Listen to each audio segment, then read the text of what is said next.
وہ بھی متاثر ہو سکتی ہیں، اور اس وجہ سے جو ہے تو بعض لوگ جو ہوتے ہیں روماٹائڈ آرتھرائٹس کے ساتھ ان کو پیٹ کی شدید قسم کی بیماریاں بھی ہو سکتی ہیں۔ یہ جو ہے آپ کو آپ کا لیور اور آپ کی تلی یعنی آپ کا سپلین جو ہے روماٹائڈ آرتھرائٹس کے ساتھ ان میں سوجن آ سکتی ہے، سو ہیپیٹومیگیلی سپلینومیگیلی اس کے ساتھ ہو سکتی ہے۔ روماٹائڈ آرتھرائٹس جو ہے وہ آپ کی جو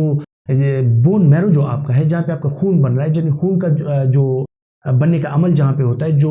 بون کا گودا ہوتا ہے بون میرو، اس پہ بھی اثر انداز ہو سکتا ہے، اور آپ میں خون کی شدید کمی ہو سکتی ہے اور آپ کو خون کی شدید قسم کی بیماریاں لاحق ہو سکتی ہیں، یعنی سفید خون یا پلیٹلیٹس کی کمی جس کو تھرومبوسائٹوپینیا کہا جاتا ہے، یا جو آپ کے وائٹ بلڈ سیلز ہیں ان کی کمی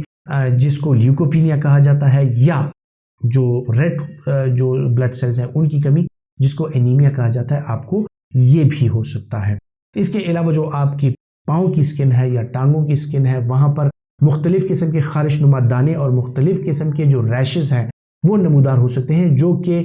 شدید پینفل بھی ہو سکتے ہیں، آپ کو ان کے ساتھ درد بھی ہو سکتا ہے، خارش بھی اس ایریا میں ہو سکتی ہے، سو یہ بھی اس کے ساتھ پاسبل ہے۔ سو اگر ذکر کیا جائے روماٹائڈ آرتھرائٹس کا، اس میں جس طرح میں نے آپ کو بتایا کہ آپ کے سر کے بال سے لے کے آپ کی ٹانگوں تک جو آپ کے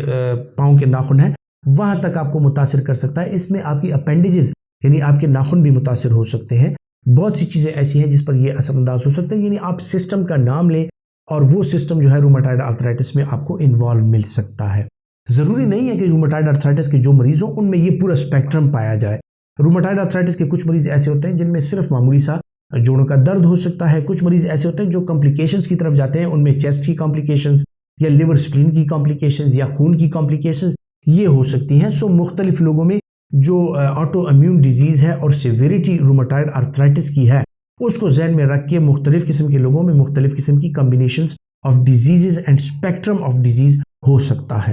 اب روماٹائڈ آرتھرائٹس کا علاج کیا ہے؟ روماٹائڈ آرتھرائٹس کا علاج جو ہے وہ بھی ایک ملٹی ڈسپلنری اپروچ ہے،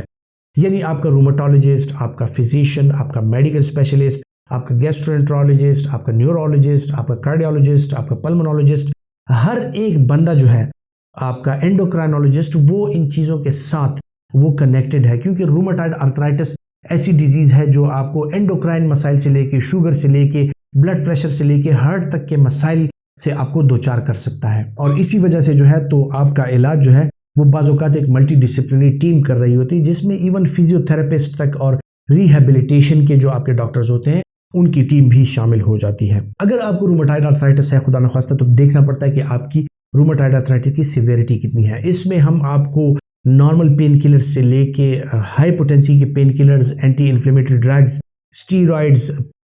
سپیئرنگ جو اور ایسے آٹو امیون ڈیزیزز کے لیے امیونو سپریسو تھراپیز ہوں وہ ہم آپ کو دے سکتے ہیں۔ اس کے علاوہ ڈیزیز ماڈیفائنگ ڈرگز میں آپ کو ہفتہ وار میتھوٹریکسیٹ یا روزانہ کی بنیاد پہ ہائیڈروکسی کلوروکوین جو دوائی ہے یعنی جو ملیریا کے لیے استعمال ہوتی تھی اس کا استعمال بھی کرایا جا سکتا ہے۔ اس کے علاوہ مختلف قسم کی جو اینٹی رومیٹک ڈرگز ہیں ڈیزیز ماڈیفائنگ اس کا استعمال کرایا جاتا ہے، لیکن زیادہ تر لوگوں میں جو ہے تو لیفلونامائڈ یا اسی طرح جو میتھوٹریکسیٹ ہے اس کا استعمال کامیابی سے کرایا جا چکا ہے۔ ان دوائیوں کے ساتھ اگر آپ کی ڈیزیز میں کمی نہ آئے، آپ کی ڈیزیز کنٹرول میں نہ آئے، تو آج کل بایولوجیکل ایجنٹس کا زمانہ ہے اور نئی بایولوجیکل ایجنٹس آئی ہوئی ہیں جس میں مختلف قسم کے انٹرلیوکینز اور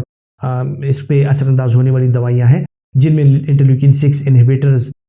جس طرح کے ایٹنارسیپٹ وغیرہ ہو گیا یا اس طرح کے اور جو میڈیسنز آج کل اویلیبل ہیں جو کہ انجیکٹیبلز میں زیادہ تر اویلیبل ہیں، اور وہ آپ کو ہفتہ وار یا ہفتے میں 2 ہفتے میں ایک دفعہ یا ماہانہ کی بنیاد پہ آپ کو یہ انجیکٹیبل دوائیاں مل سکتی ہیں جن کو بایولوجیکل ایجنٹس کہا جاتا ہے، جو اینٹی روماٹائڈ ڈرگز ہوتی ہیں ان کا استعمال آج کل بڑی کامیابی سے کرایا جا رہا ہے، اور جو انفلیکسیماب وغیرہ، روٹیکسیماب وغیرہ اور اسی طرح جو ذکر جس طرح میں نے کیا ایٹنارسیپٹ وغیرہ، یہ دوائیاں آج کل مارکیٹ میں اویلیبل ہیں، اور جو روماٹولوجسٹ ہیں وہ اس کا استعمال جو ہے وہ کافی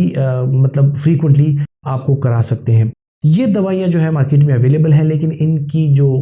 کاسٹ ہے وہ بہت زیادہ ہے، اور بہت سے لوگوں کے استعمال میں اس لیے نہیں ہے کہ یہ کاسٹ افیکٹو نہیں ہے، بہت سے لوگ جو ٹریٹمنٹ ہے وہ افورڈ نہیں کر سکتے، کیونکہ ان میں ایک انجیکشن کی قیمت 10-15 ہزار سے لے کے اور لاکھوں روپے تک ہو سکتی ہے، لیکن جو اس کی کمپلیکیشنز ہیں وہ ان بایولوجیکل ایجنٹس کے استعمال کے ساتھ یقینی طور پہ کافی کم ہو جاتی ہیں، اور جو ایک ملٹی سسٹم اس کی کمپلیکیشنز ہیں وہ کم ہو کے آپ اس کے ساتھ ایک اچھی زندگی گزار سکتے ہیں۔ اگر آپ کا کوئی پیارا یا آپ خدا نخواستہ خود روماٹائڈ آرتھرائٹس کا شکار ہے تو آپ کو ایک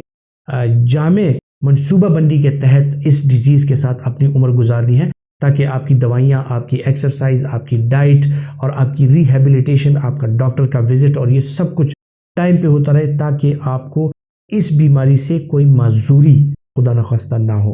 امید کرتا ہوں کہ روماٹائڈ آرتھرائٹس پہ آپ کو جو کامن معلومات آپ کو چاہیے وہ میں نے فراہم کر دی ہوں گی۔ اس کے علاوہ بھی اگر آپ کو کوئی ایسی کوئریز ہیں جن کے بارے میں آپ جاننا چاہتے ہیں، ضرور ہمارے ویڈیوز پہ کمنٹ کیجئے، ہمیں ای میل کیجئے اور یا اپنے سوالات پوچھئے، ہم انشاءاللہ اس کا جواب دینے کی کوشش کریں گے۔ اپنا بہت سا خیال رکھیے گا۔ اللہ حافظ۔